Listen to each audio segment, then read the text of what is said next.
Hi, everyone. Welcome to the Business Ecosystem Competition panel. We are today here to talk about education. If you're coming here to watch for education, you're in the right place. So I have here two great people that I know. So Ken Eng, Senior Vice President of Strategy and M&A for Macmillan, and Adam Zalisk, Senior Vice President of Corporate Strategy of Amplify, to talk about education. So I'll start here just making some remarks about the topic. We are seeing like an explosion of businesses and industries like treating ecosystems differently. Technology helped going in this direction. We see like a huge change how organizations are valued today, how they add value to shareholders and to society. It just look like today, 6 out of 7 most valuable companies today in the stock market are ecosystem-based companies. And that's not different in education. If you look like the change that technology and new business models are bringing to education, it just look like to the platforms like Coursera or EDX that was recently acquired by 2U. So I mean, there is a whole shift in education, and of course, that's what we are going to discuss today. So I will start with you, Adam. I mean, what does it mean for the education in general? I mean, what does it mean having this shift to ecosystem? What's the purpose behind? What is behind all of these things? Thanks, Claudio. I would start by saying that at least in the area where I work most in education, which is in K through 12 education, as we say in the U.S., in primary and secondary education, the first thing is to acknowledge that there's been a really substantial transformation over the past years, even as recently as the past 18 months. And that's been that digital education as a coherent way to run a learner's experience has become for the first time actually plausible. And that's for a variety of reasons, but it includes the great advances that have been made in one-to-one computing, in bandwidth access, in our schools, and speaking for the US, that were already underway well ahead of COVID, but that school closures drove even more investment into. And of course, school closures also highlighted many painful gaps in that regard, including in underserved students at home access. That is still not a solved problem, and is one that requires urgent attention. But by and large, in the school setting, we've made tremendous progress, and that's changed the experience of the educator when it comes to the tools they use to do their work. Previously, the school day was atomized into these scheduled chunks, and you had one solution for full class instruction time, another solution for a period where you might be doing a formative assessment probe, another solution for independent practice and intervention in other parts of the school day.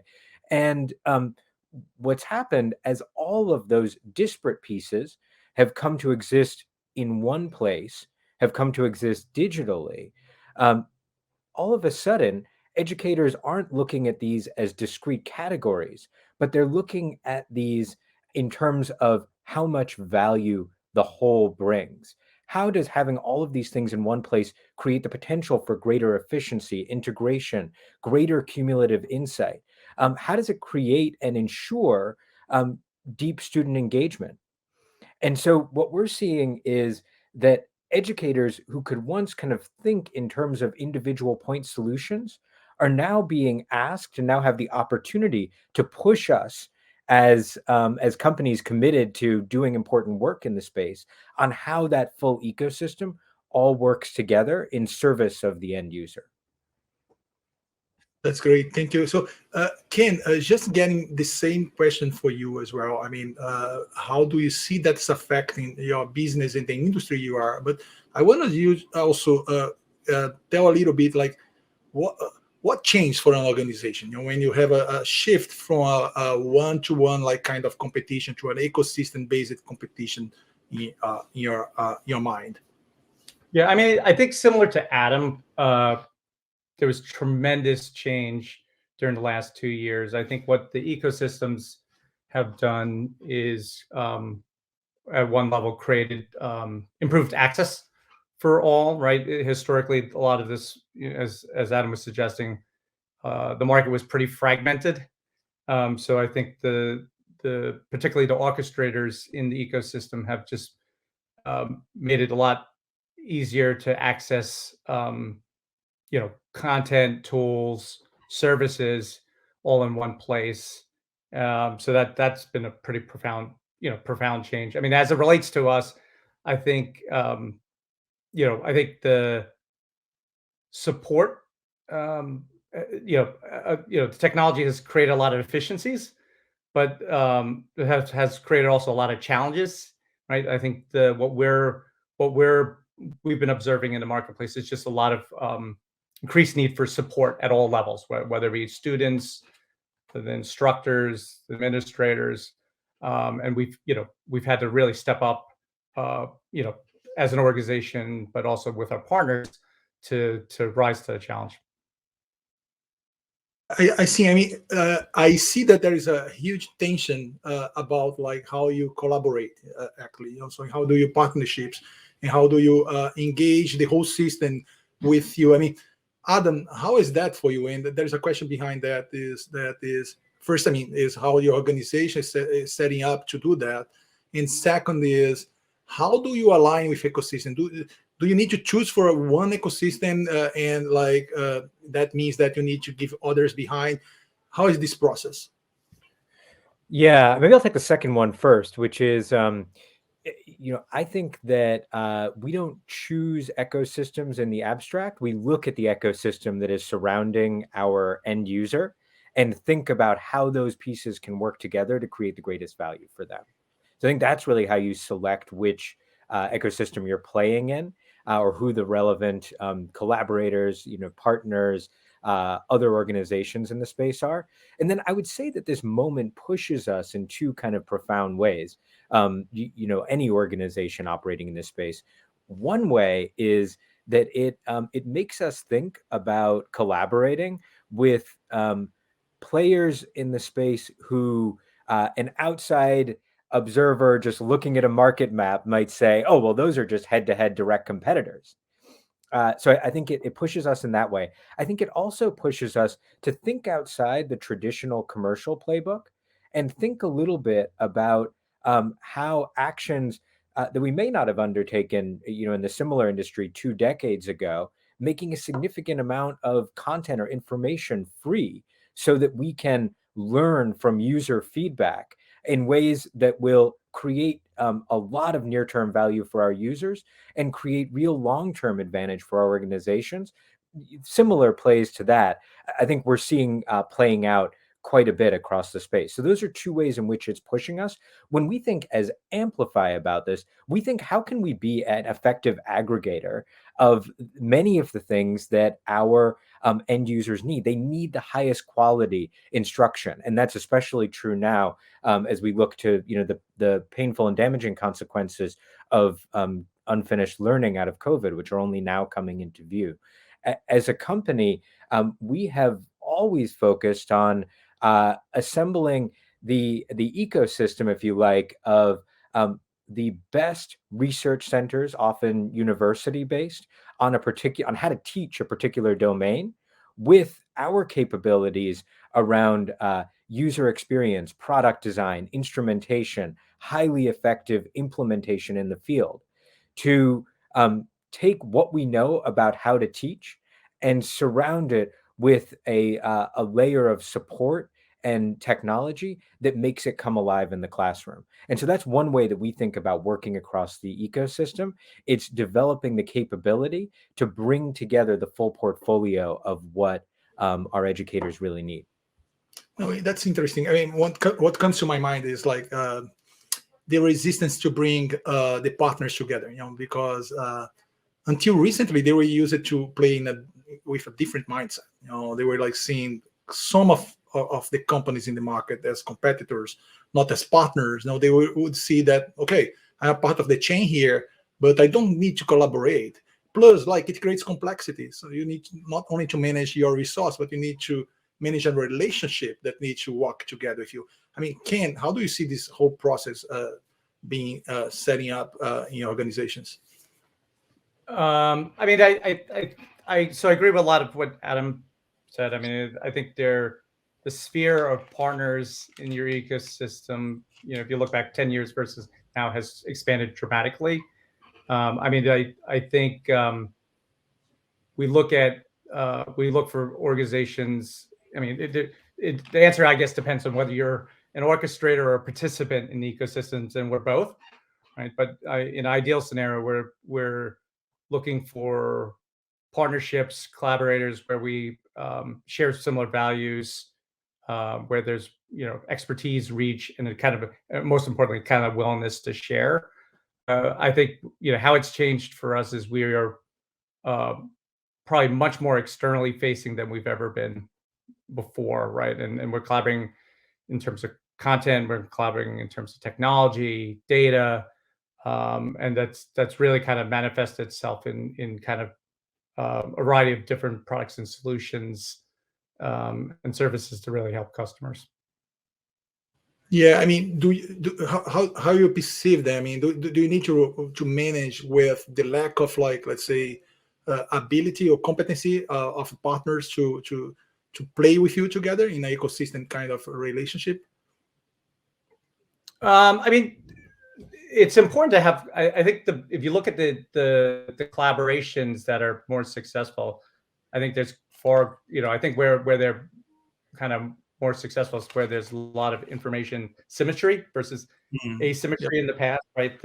I think there was a tendency in the past when you look at traditional value chains and ecosystems, tendency to kind of keep things close to the vest and keep things solid. I think what you're seeing, and really kind of enabled by technology, is just a lot more insight and data, but also just a lot more openness to sharing. I think that's kind of really foundational.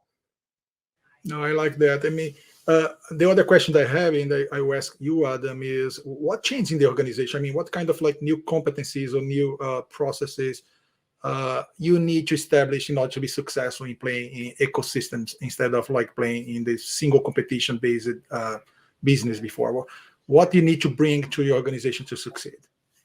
I think in so many ways, the classic sort of MBA answer to moments like this is, well, you need to reorganize how you do things, of course, right? It's like the world is changing. We're not buying in the same categories we were before. Let's move around lines and boxes on an org chart.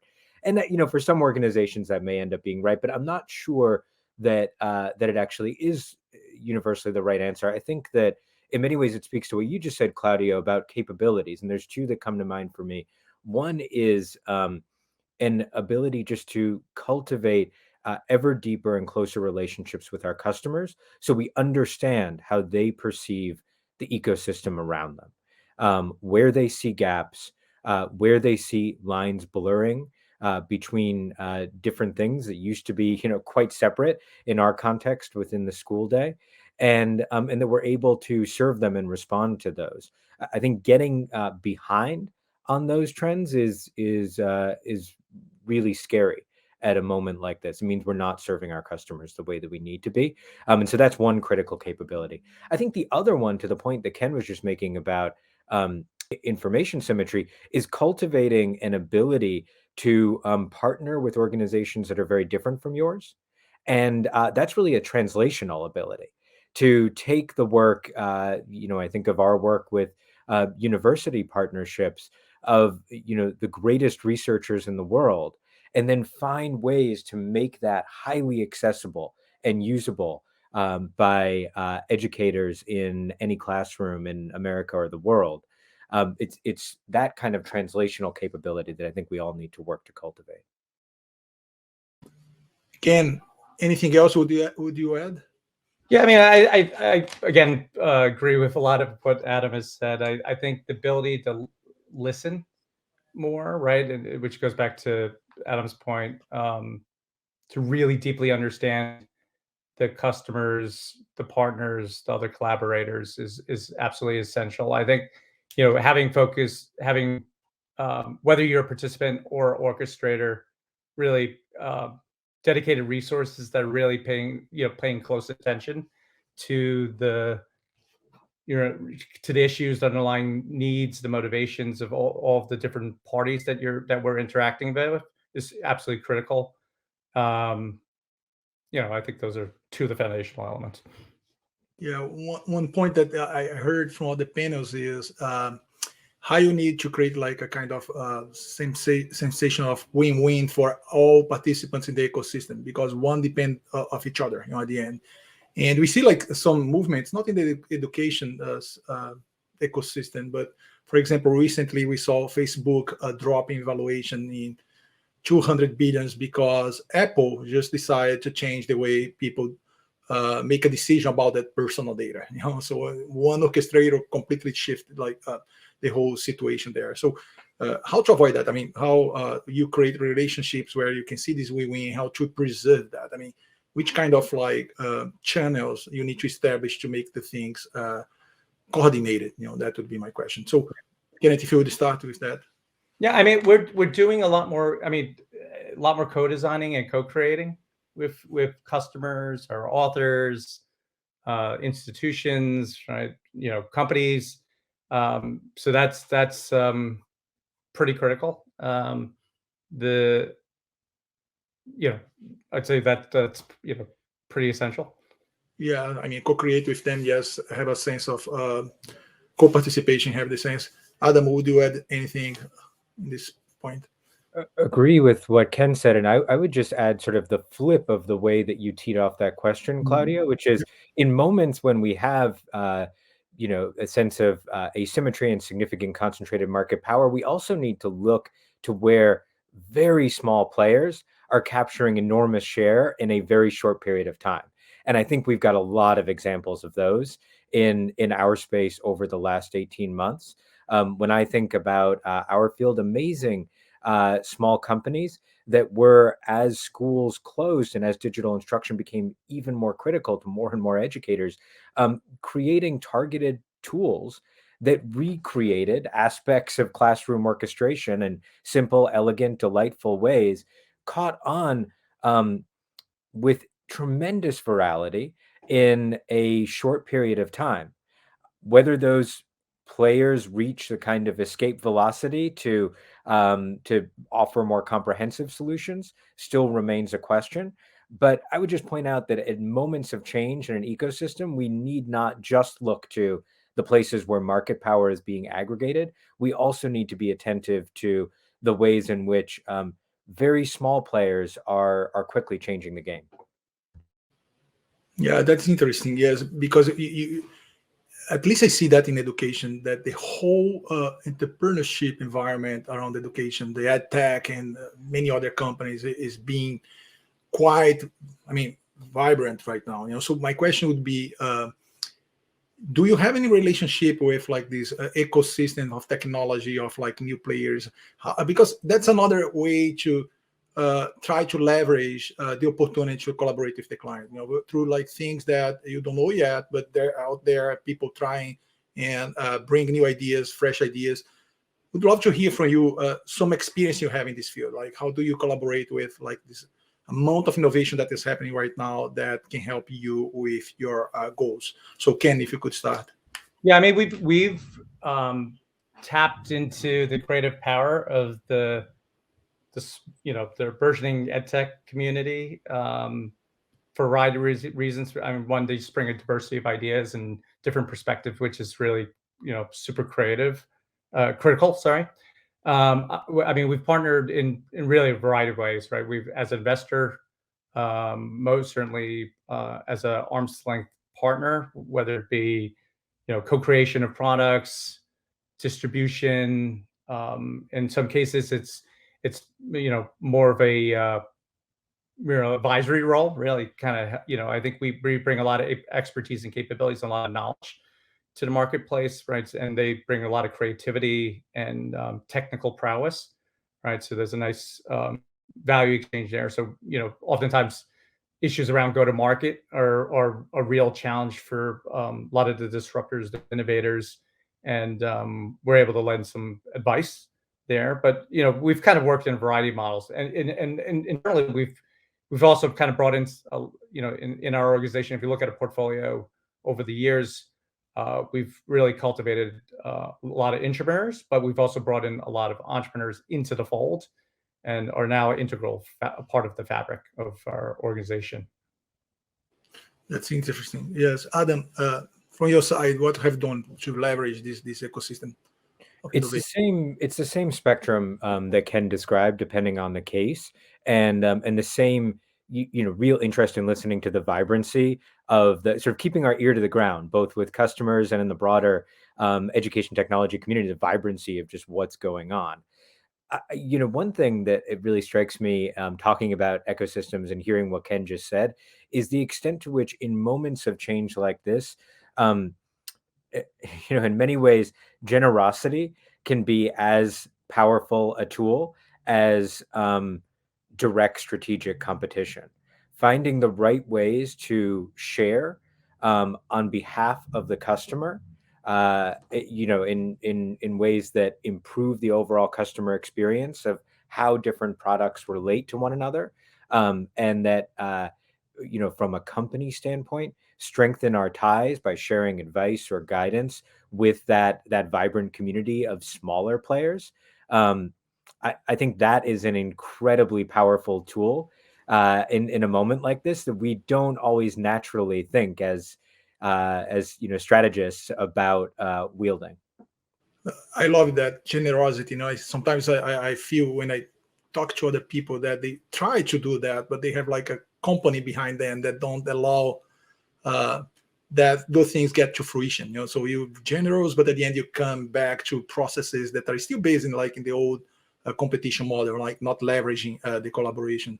But that's just a comment. So what I'd like to hear as well is how do you see the education ecosystem moving to? I mean, which are the trends, the key things that you think will be possibly the next big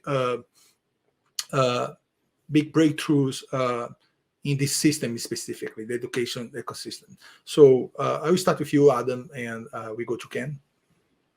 I have two thoughts for you.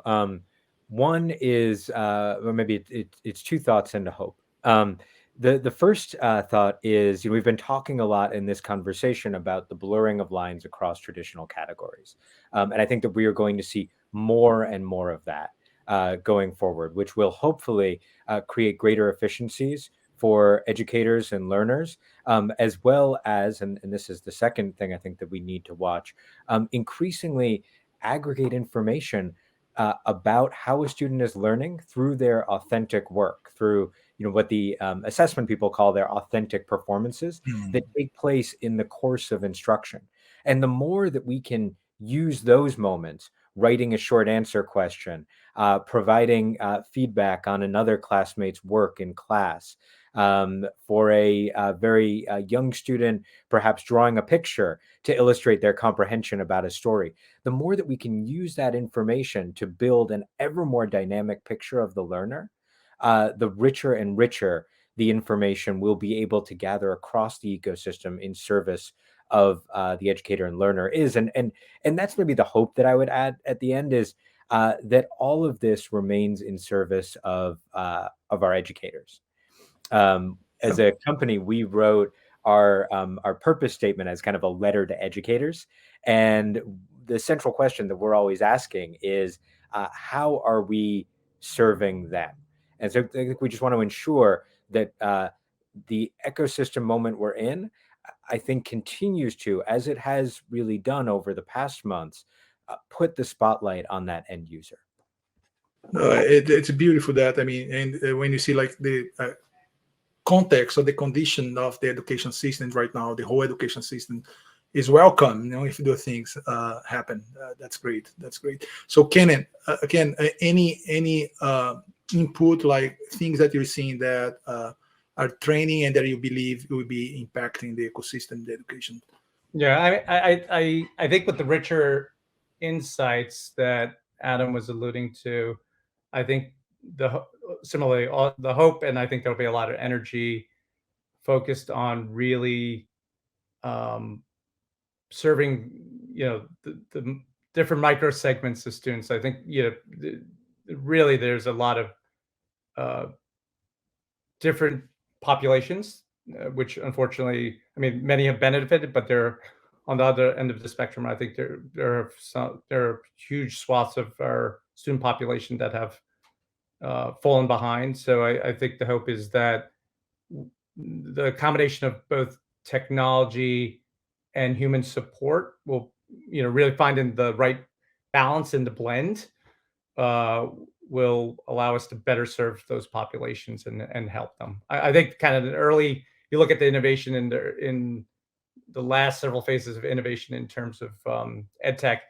I think my own view was it was heavily, technology was the outcome. It was heavily tech centered. I'd see kind of the human piece of element of it, which was always important, but kind of maybe understated or maybe ignored in some cases, really coming back into the fold and really finding that balance. Oh, that's great. That's great. So, I mean, there are so many players in the education ecosystem, schools, teachers, vendors, content creators. I mean, it's really rich, actually. My question to you right now, and we can start with you, Ken, is what would you recommend to these players, in the ecosystem to start having and joining an ecosystem-based mindset, ecosystem-based approach to their businesses or to their functions? Yeah, I mean, I there's a lot of different ways you can go about this. I mean, I think the first thing is just start really, experimenting. I think if you wanted to take a more systematic approach, I think it's really kind of map out, who are the parties, stakeholders in the system, and it could be companies, it could be customers, it could be researchers, it could be a host of different parties, but really trying to understand where you can bring value to the table, where you could benefit from knowledge, expertise, capabilities, and I'd say start, right? Really, start and experiment. I think the hardest, oftentimes the most difficult part is really just taking that leap. I agree. So, Adam, what's your take on this? Definitely start. I completely agree with that. I would add maybe two other verbs. Listen, I think, is a big theme that we've had throughout this conversation, right? Let's not make it tech is the outcome. Let's make it different human experiences and greater efficacy for learners are the outcome. And let's listen to the humans who are doing that work and their needs. And then I think is sort of question deeply where you're falling into old patterns of thinking about competition, and where you might be thinking about head-to-head competition in a specific category, and you should actually be thinking more holistically about how you can play a role in assembling the collection of solutions that are going to really serve those end user needs. It's amazing. We are going to the end of the session. Any final remarks, anything that you think it would be good to the audience here to listen that we haven't touched? Ken?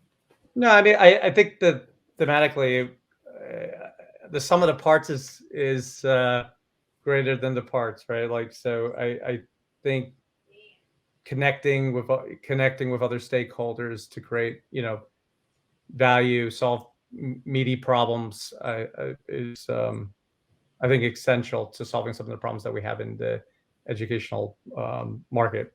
So, again, start. Yep. Yeah, Adam. I think all of this is incredibly energizing and can also feel a little bit ambiguous, because in the framing you gave us, Claudio, you're sort of throwing out some of the traditional rule book of how we've thought about relationships between enterprises. And so, I think that we need to cultivate an ability to lean into that ambiguity productively. We can't ignore it. That's for sure. No, that's great. That's great. No, and I will finish here. I mean, thank you, both of you. I mean, for me, the main thing is a system that have a real impact in society. So the education ecosystem. I like when you say, both of you say, like the efficacy of for the learner, the person that is learning out there. And I love like this point that we discussed about generosity. It's all about like looking to the perspective, how can I contribute there, and of course, and benefit from that as well. But there is a big outcome out there. So I went here. I want to thank you, Adam and Ken, for coming today to talk to this audience. And for those that had the opportunity to watch, thank you again. I see you in other panels.